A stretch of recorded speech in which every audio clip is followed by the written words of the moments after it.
Unraveling Quantitative Adjectives, from count to compare. Hello everyone. Welcome back to our English language learning series. Today, we're diving into the world of quantitative adjectives and exploring how we can compare using them. Just to recap, quantitative adjectives are words that tell us how much or how many of something we have.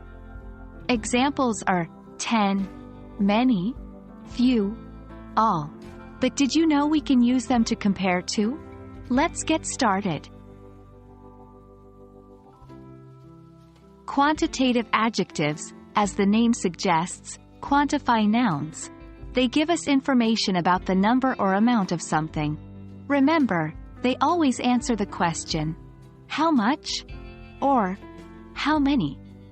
For example, I have 3 apples. She has many friends. See how 3 and many quantify the number of apples and friends. That's what quantitative adjectives do. Now, how do we use quantitative adjectives for comparison? Let's find out. Quantitative adjectives can be used to compare the quantity between 2 or more nouns. You will usually see this when using adjectives such as more, less, fewer, and most. For example, John has more books than Sam.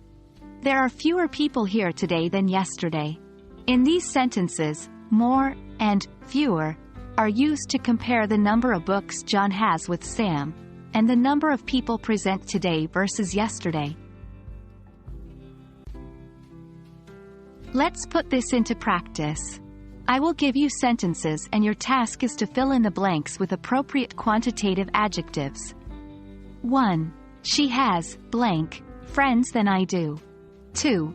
There are blank cars on the road today than there were yesterday. 3. I have blank cookies than you. Think about it. Take your time and write your answers in the comments section. Remember, practice is the key. And that brings us to the end of our session on comparing with quantitative adjectives. Always remember, adjectives are like spices in the dish of language. The right use can make your conversation or writing flavorful and precise. Thank you for joining me today, and I hope this has been enlightening. Keep practicing, and I'll see you in our next video. Happy learning!